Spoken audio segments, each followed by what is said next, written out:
Okay, we will revise the addition and subtraction of fractions.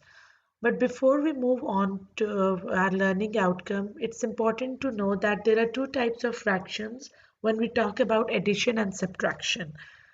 Like fractions and unlike fractions.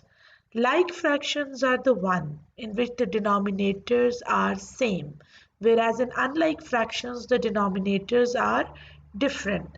We will take few examples to help us understand.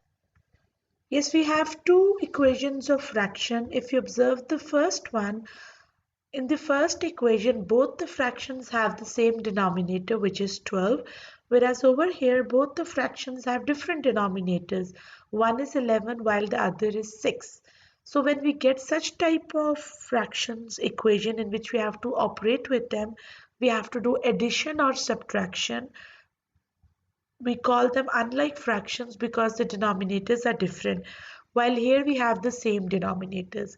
Adding or subtracting like fraction is very simple, whereas for unlike fractions we have to first convert the denominators into same denominator and then we can operate them.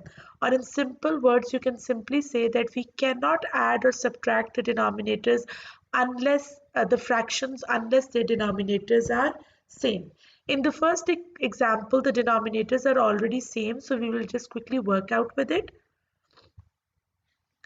The denominators remain the same, either we are adding or subtracting. We don't do anything with the denominator, we don't add them, we don't subtract them. They are same, so we will choose the common denominator and write it as it is, whereas we work out only the numerators. So as it's addition, now let's add the numerator.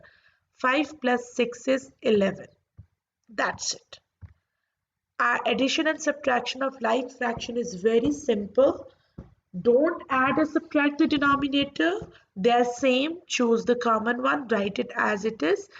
And if your operation is addition, so add the numerator. If it's subtraction, subtract the numerators. This is how we add or subtract like fractions. But when you get your answer, kindly check it carefully. Can we simplify it? No. Is it an improper fraction? If it's an improper fraction, it's important to convert it into a mixed number. So kindly keep this thing in mind that whenever you are asked to write your answer in the fraction form, you have to make sure that your answer should be in the simplest form. First of all, do the simplification if it is required. Once you have done the simplification, check it carefully. If it is an improper fraction, convert it into a mixed number. Okay.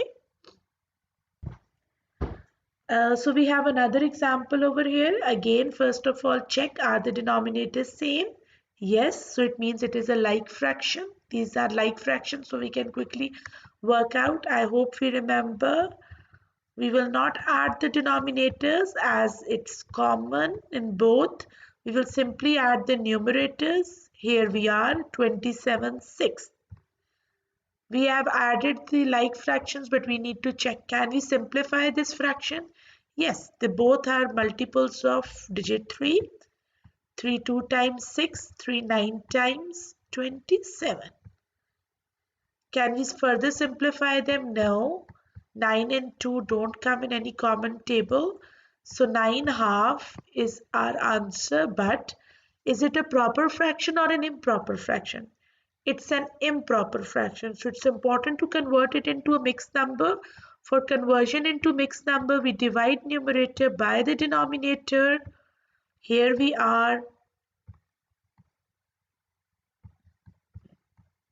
Okay, so our quotient will become the whole number 4 whole. Remainder is the numerator, whereas denominator remains the same, 4.5. This is how we have added this equation of fraction. Okay, so kindly keep this thing in mind. The important things is we cannot add or subtract the fractions unless their denominators are same. Okay, the second step is always add or subtract only the numerator. Choose the common denominator. Don't add or subtract the denominators. Once you get your answer, check it carefully. It should be in the simplest form. If it's not, simplify it. Once you have achieved the simplest form, again check, is it a proper fraction or an improper fraction? If it's an improper fraction, express your answer as a mixed number. In our next video, we will discuss the addition and subtraction of unlike fractions. Best of luck.